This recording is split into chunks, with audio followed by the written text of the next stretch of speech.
lalu, yaitu apa gunanya kita ini menghafalkan Pancasila.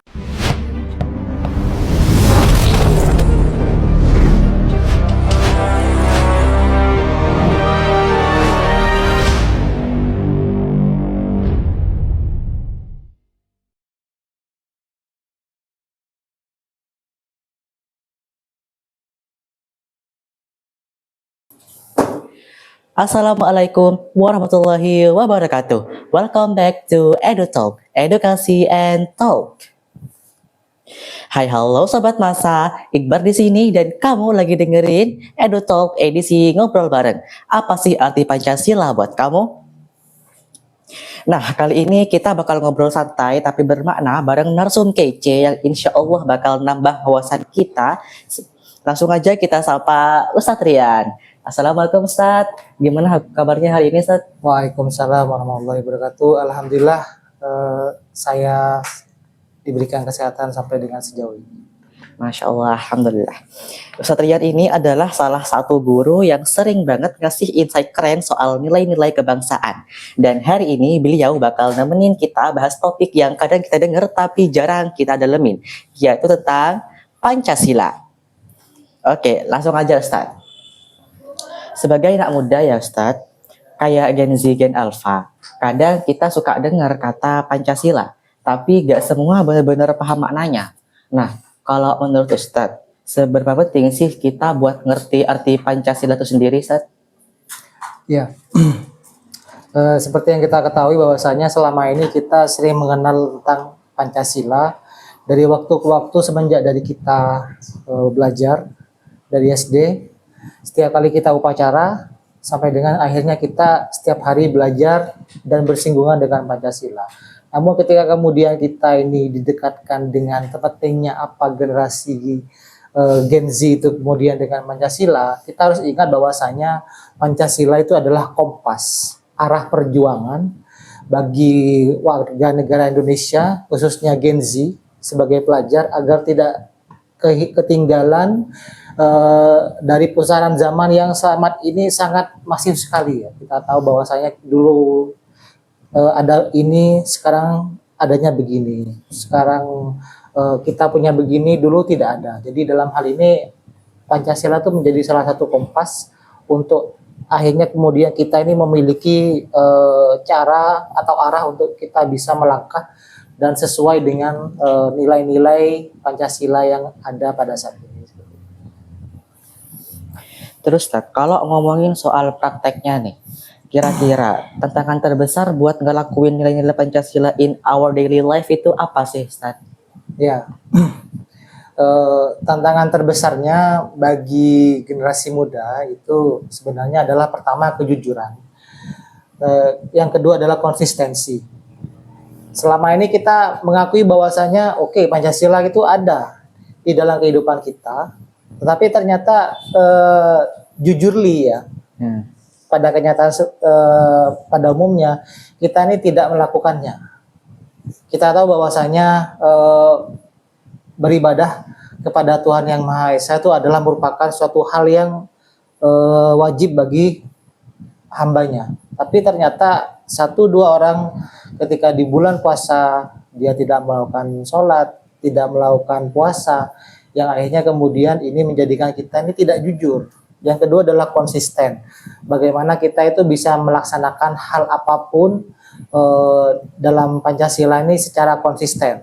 Misalkan sila pertama yaitu adalah kita ingat kepada Tuhan Yang Maha Esa. Yang kedua ini bagaimana kita ini memanusiakan manusia. Contoh, kita tidak pernah memanggil teman kita dengan sebutan-sebutan hewan, yang mana ini merupakan hal kita ini memanusiakan manusia. Jadi itu hal-hal yang dapat saya tangkap, yaitu bahwasanya tantangan terbesar Gen Z pada saat ini itu adalah yang pertama kejujuran, yang ketiga adalah konsistensi. Oh, jadi gitu Ustadz. Terus saya lihat juga Ustadz, sekarang ini kan lagi rame Ustadz soal demo tuh di mana-mana. Banyak yang turun ke jalan Ustadz buat nyuarain pendapat. Nah, sebenarnya demo itu bertentangan gak sih Ustadz sama Pancasila? Terus gimana caranya kita tuh tetap pegang nilai Pancasila di kondisi kayak gitu Ustaz. Iya. Jadi demo selama itu tidak dilakukan secara anarkis, anarkis itu dalam artian kita melakukannya dengan adanya tindakan-tindakan kekerasan, itu tentu saja tidak dibenarkan. Demo itu adalah bagian dari demokrasi. Demo itu adalah merupakan salah satu media bagaimana kita itu bisa menyampaikan pendapat, speak up, bersuara, menyampaikan pendapat di muka publik untuk suara kita ini didengar oleh siapapun, termasuk dalam hal ini adalah oleh pemerintah. Jadi dalam hal ini senyampang demo itu tidak melanggar aturan-aturan yang ada, tentu saja dalam hal ini itu diperbolehkan. Dengan ketentuan yang berlaku tentunya adalah ketika kita akan melaksanakan demo atau kita akan melaksanakan unjuk rasa, harus pertama kita prosedurnya adalah kita harus memiliki izin terlebih dahulu kepada kepolisian setempat bahwasanya pada tanggal sekian akan diadakan adanya demo unjuk rasa tentang ini dan ini. Nah, kepadanya siapa itu nantinya juga perlu ada penyampaian izin kepada kepolisian setempat. Dan nantinya dalam hal ini adalah ketika demo itu ditujukan kepada pihak tertentu, pihak-pihak yang kita nantinya akan menyuarakan suara kita itu sedapat mungkin idealnya adalah berada di lokasi yang sesuai dengan apa yang kita inginkan. Seperti itu. Kalau kita Ustaz, sebagai generasi muda, seberapa penting sih nilai Pancasila itu ditemukan dari kita Ustaz? Terus kalau anak muda sekarang cuek, gak peduli, itu bisa ngaruh sejauh apa sih ke masa depan bangsa Ustaz? Ya, jadi dalam hal ini adalah Pancasila itu seberapa pentingnya bagi generasi muda, sama halnya ketika kemudian kita bertanya pada dulu kita terlebih di masa lalu, yaitu apa gunanya kita ini menghafalkan Pancasila. Kalau mungkin di zaman kalian mungkin tidak ada yang namanya hafalan Pancasila ya, karena mungkin sudah setiap hari Senin kita selalu memperdengarkannya. Tetapi ketika kemudian kita hidup berdampingan dengan orang lain, hal ini tentu saja Pancasila itu menjadi penting agar kita ini bisa memiliki yang namanya pedoman untuk bisa melangkah sesuai dengan keinginan dari bangsa ini. Kita tahu bahwasanya ada budaya luar yang datang ke negara kita ini dengan berbagai macam keadaan. Ada yang positif, ada yang negatif. Dengan kita ini berpegang teguh pada Pancasila, harapannya adalah kita ini tidak terombang-ambing, dan yang kedua adalah meningkatkan sikap untuk kita ini tidak individualis. Jadi Pancasila itu harus ada di dalam diri kita agar kita ini tidak individualis, tidak mementingkan diri sendiri.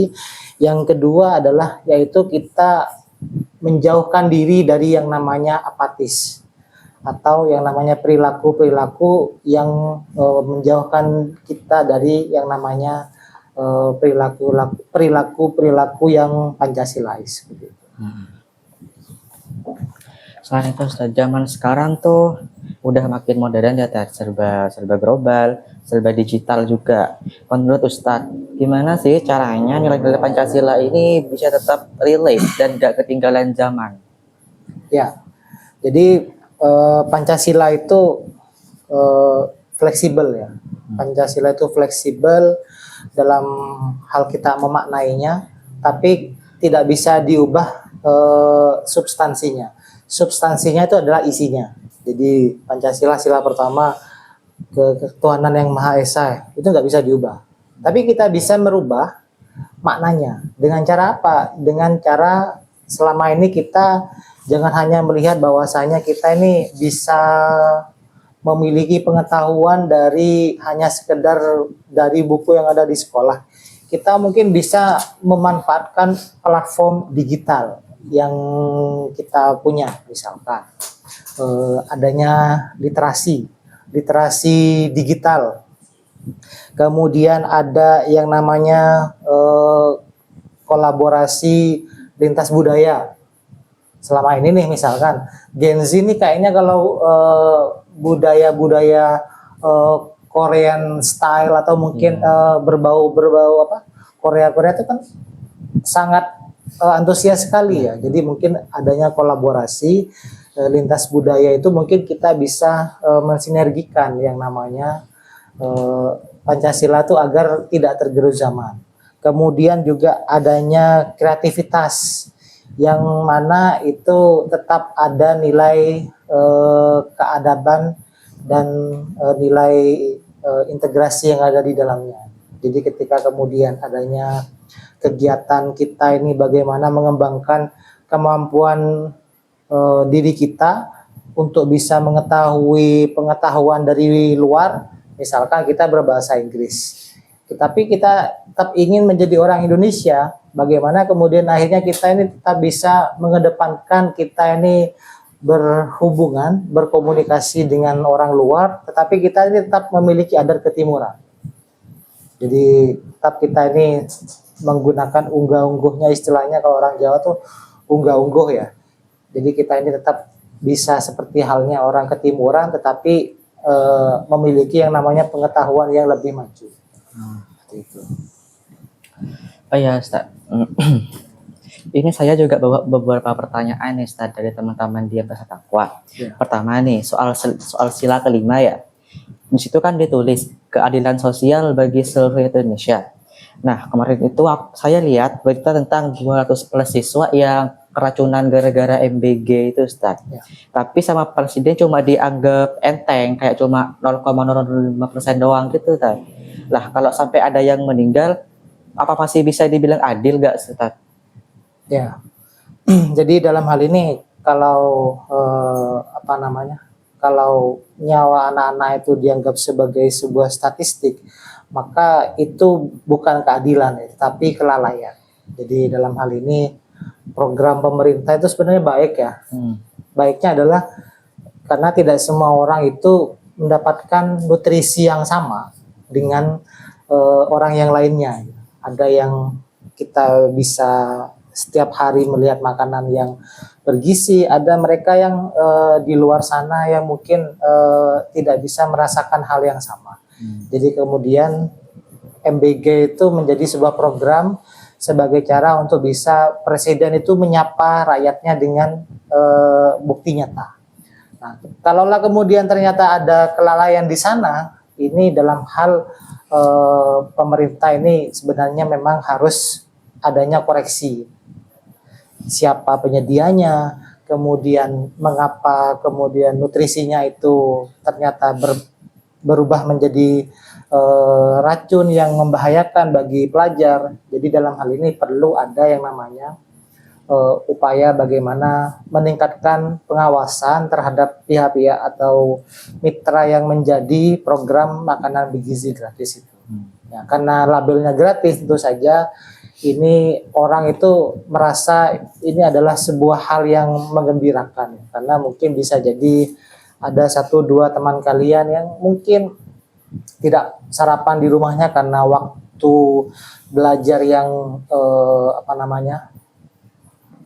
terlalu padat, sehingga akhirnya ketika makanan itu ada di sekolah itu bisa menjadi salah satu jalan keluar. Kemudian satu lagi, pernah juga saya mendapati beberapa hal yang ini mungkin sempat juga ditanyakan ya oleh beberapa anak, yaitu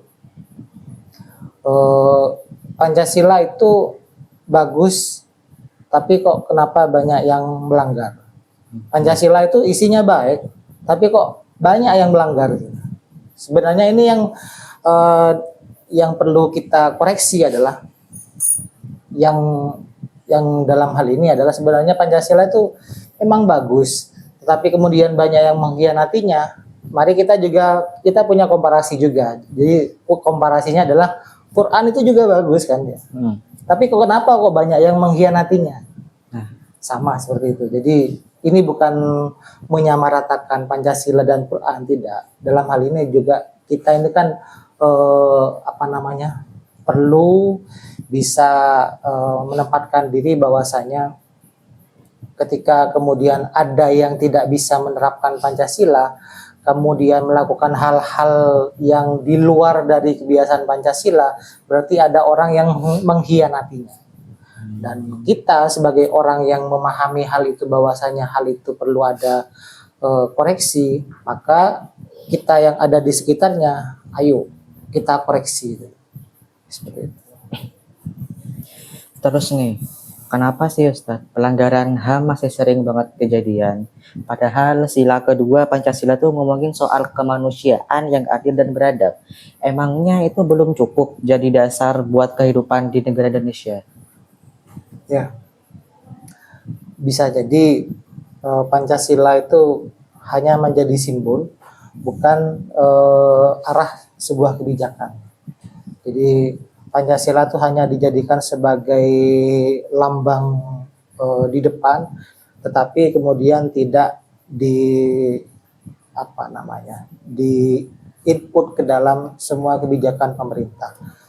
Pemerintah selama ini bagus ya, sudah bisa menghadirkan berbagai macam program yang itu menarik bagi seluruh warga negaranya. Tetapi ada beberapa hal yang kemudian ternyata ini prakteknya di lapangan ini tidak berjalan sesuai dengan rencana. Jadi seperti tadi program apa MBG, ternyata ada insiden kelalaian mitra penyedia makanan tersebut, kemudian apa namanya, banyak hal-hal yang kemudian itu banyak orang yang merasa dirinya itu memiliki negaranya, saking memilikinya maka semua hal yang itu harusnya menjadi tanggung jawab negara itu akhirnya menjadi merasa dia itu juga ikut bertanggung jawab, seperti adanya berdirinya ormas-ormas yang itu notabene membuat kegelisahan di masyarakat. Ya tidak perlu saya sebut tentunya ormas-ormas apa, yang jelas selama ini kita sudah tahu bahwasanya rekam jejak dari ormas tersebut itu ternyata membawa kegelisahan bagi masyarakat seperti itu. Pancasila kan katanya dibuat untuk kesejahteraan rakyat ya Ustaz. Tapi kok akhir-akhir ini saya malah sering lihat berita tentang peraturan yang malah bikin koruptor makin sejahtera, tapi rakyat makin sengsara Ustaz. Contohnya aja, KPK sekarang dibatasin buat tangkap koruptor di BUMN. Emang negara kita lagi baik-baik aja ya Ustaz? Ya, memang sempat muncul tagar Indonesia tidak baik-baik saja ya. Dalam hal ini setiap sudut pandang warga negara itu memandang negaranya itu perspektifnya bisa berbeda dari sudut pandang mana dulu kita melihatnya. Jadi dalam hal ini setiap hal apapun itu pasti akan memberi celah bagi setiap orang itu untuk bisa mensiasati apa yang terjadi. Jadi ketika misalkan contoh kecil saja, yaitu adalah ketika kita mematuhi peraturan lalu lintas, bahwasanya setiap orang yang berkendara roda 2 di jalan raya menggunakan helm, kemudian sepeda motornya ada plat nomornya dan kelengkapan kendaraan yang lainnya. Namun ternyata banyak orang juga yang ternyata tidak seperti itu. Plat nomornya nggak ada, spionnya nggak ada, kemudian dia juga tidak memiliki kelengkapan surat dari kendaraannya, yang mana tentu saja dalam hal ini perlu ada yang namanya upaya bagaimana kita ini bisa mengembalikan marwah Pancasila. Dalam hal ini itu bukan wajah Pancasila. Jadi kalau kita melihat hal-hal yang bertolak belakang dengan Pancasila, ya itu bukan wajah Pancasila, tapi adalah kita ini bagaimana bisa memiliki upaya untuk bisa kita mengajak di sekitar kita ini agar bisa tetap memiliki rasa kita ini harus sama dan searah dengan nilai-nilai yang ada di dalam Pancasila. Terus Ustadz, selain itu, gimana sih caranya biar Pancasila tetap jadi pemersatu bangsa, bukan malah dipakai buat kepentingan politik segelintir orang? Ya, jadi Pancasila itu harus kita ingat bahwasanya Pancasila itu bukan milik partai. Pancasila itu bukan milik ormas, Pancasila itu bukan milik individu ataupun perorangan. Pancasila itu adalah milik bersama.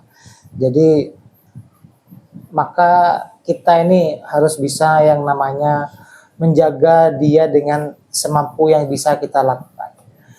Misalnya adalah kita sebagai kaum pendidikan, maka kita jaga dengan pendidikan. Maka kita jaga dengan yang namanya teladan. Orang kan terkadang melihat saja itu tidak cukup. Perlu ada teladan. Perlu ada orang yang memberikan contoh. Ketika kamu saja dulu ketika masih kecil, untuk bisa kamu berjalan kan perlu ada yang memberikan contoh. Ini loh nak jalannya, kamu kakinya harus gantian, kanan, kiri, dan seterusnya seperti itu. Sama dengan Pancasila, untuk bisa tetap menjadi perekat bangsa, yaitu adalah kita harus menjaganya dengan yang namanya pendidikan. Kita turunkan dari pengetahuan kita dari kita kepada orang lain. Kita harus bisa memberikan yang namanya teladan, dan juga kita harus bersikap jujur terhadap penyimpangan yang terjadi. Jadi seperti selama ini kan mungkin ada 1-2 orang ya di sosial medianya yang mereka sudah memberi contoh mungkin bagi kita, ini barbar sekali ya. Seperti contohnya ini yang lagi trending sekarang ini kan ada Land Rover hijau di Bali itu, dia itu menghadang para pelanggar arus lalu lintas yang kalau arusnya itu ke sana ternyata ada kendaraan, dia itu menghadang kendaraan itu sampai pelanggar itu kembali pada jalur yang tepat. Ini merupakan salah satu contoh yang mungkin yang terjadi, yang dilakukan oleh orang di luar sana. Namun tentu saja kita tidak harus seperti itu juga kan ya. Ada cara-cara yang mungkin bisa kita lakukan, tapi juga tidak mengancam keselamatan diri kita. Buat apa juga Ustadz Pancasila tuh dibuat kalau nyatanya banyak yang nggak ngejalanin, bahkan pemerintah atau institusi negara sendiri. Ya,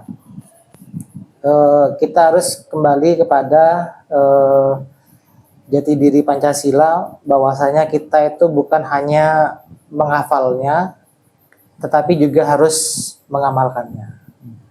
Jadi 5 sila itu kan hanya 5, ya, hanya 5. Tetapi walaupun 5 itu kan tidak semua orang kan bisa melakukannya. Nah, agar ini akhirnya kemudian tidak banyak yang melanggar, maka dari jenjang sekolah, tempat yang paling nyaman kita datangi setiap harinya itu kan adalah sekolah, yaitu tidak hanya menghafalnya tetapi juga mengamalkannya.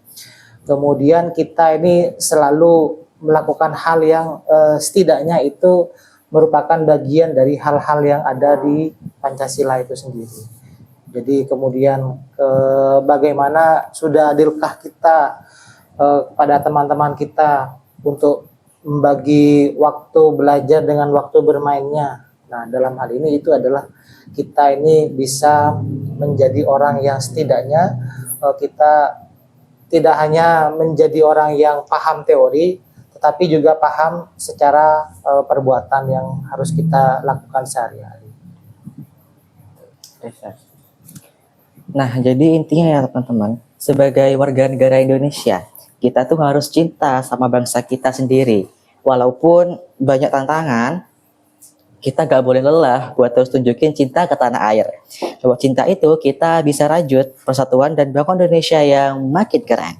Oh ya Ustadz, sebelum ditutup, boleh dong kasih pesan buat kita semua, terutama buat anak-anak muda, biar makin cinta sama negeri ini. Ya, eh, ini mungkin jadi salah satu closing statement saya ya, jadi bahwasanya di tengah arus globalisasi dan derasnya informasi ini, bahwasanya kita juga Pancasila itu bukan lagi sekedar ideologi, tapi juga dalam hal ini menjadi identitas kita untuk bisa kita yakini bahwasanya ia bukan milik masa lalu, tetapi juga harapan bagi masa depan.